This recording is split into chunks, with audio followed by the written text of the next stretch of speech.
E aí, pastor Luciano, agora como é que fica esse negócio? É ou não é a vontade de Deus a morte dessa pessoa? Vamos lá, o tema, no meu ponto de vista, é um tema complexo, ele é difícil, eu tive um pouco de dificuldade para estabelecer a minha linha, para apresentar aqui para os ouvintes e também para os demais debatedores. Porém, olhando para os textos da Bíblia, como por exemplo o texto de 1 Samuel, no capítulo de número 2, versículo de número 6, que vai nos dizer: o Senhor é o que tira a vida e a dá, faz descer ao Seol e a faz subir dali. Textos como esse e alguns outros que nós vamos apresentar no decorrer do programa são textos desafiantes para nós pensarmos acerca dessa temática. O que o nosso pastor colocou aqui foi acerca desse atributo da bondade de Deus, que parece que ele entra em conflito, a bondade com a soberania de Deus, nesses momentos que nós pensamos acerca da morte.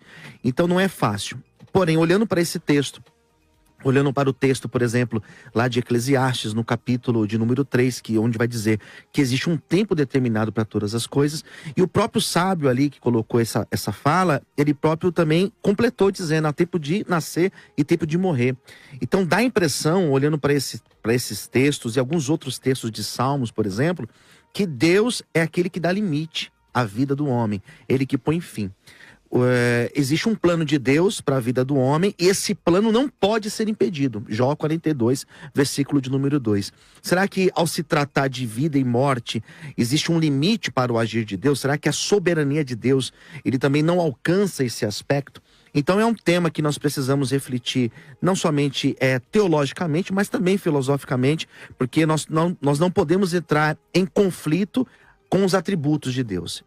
Olhando por esse aspecto, eu entendo que sim, que Deus é aquele que dá limite à vida e que a nossa vida, ela está contada pelos dias que Deus determinou.